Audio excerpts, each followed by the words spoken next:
So around this time, some watch publications are already doing Rolex release predictions, and I think when it comes to like hype in the watch world, people really want to see something new. They want to see stuff coming out from Rolex. They want to see what Omega's going to do. And I think I already know the best watch to buy in 2025. And we don't even need to see anything from Rolex. We don't need to see anything coming out from any of the watchmakers this year, actually, because I think the best watch to buy in 2025 is a watch that came out back in 2021. It is 8:15 a.m. Let's get down to business.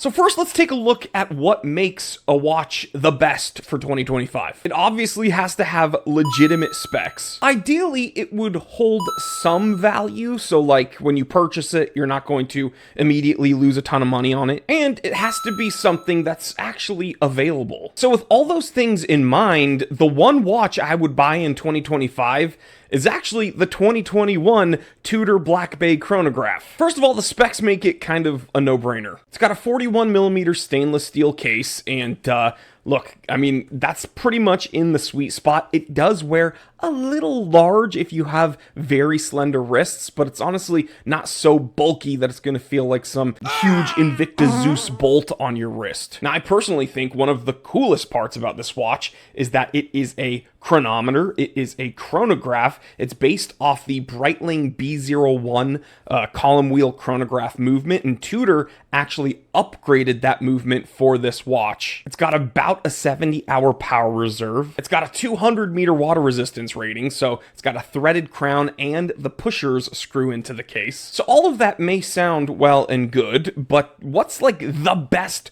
part about this watch, and why am I saying this is the one watch you should get this year? Well, because I think people aren't really coming around to it yet, because you can find these in the mid to high 3,000s in like almost pristine condition. And they're everywhere, okay? So you can easily find them, and when you buy them, you're not going to lose a ton of money on them, because I think these are actually going to eventually go up when people realize that these have been slept on for a while. So you're not taking a hit when it comes to immediate depreciation. They're readily available, and they're incredibly impressive for the amount of money you'll pay. So I recommended one smartwatch purchase for this year, but what would I avoid totally? Well, Swatch Group will probably come out with more Moon Swatch collaborate. Oh, they just did. Okay, well, definitely don't buy that. Rolex is obviously going to announce some watch that we've seen a million times, but they'll put it on an Oyster Flex strap, and maybe, oh, this one actually comes with a Jubilee this year.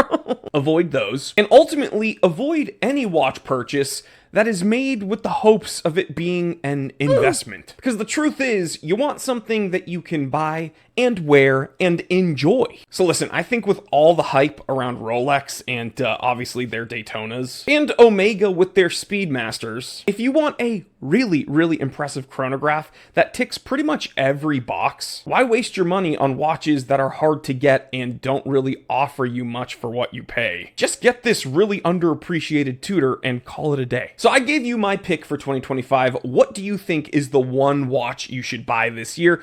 Let me know in the comment section below, and I will catch you on the next one. All right, guys, stay happy, stay healthy, stay blessed. I'm Jory Goodman, the time teller, and always remember, I didn't invent time. I just tell it.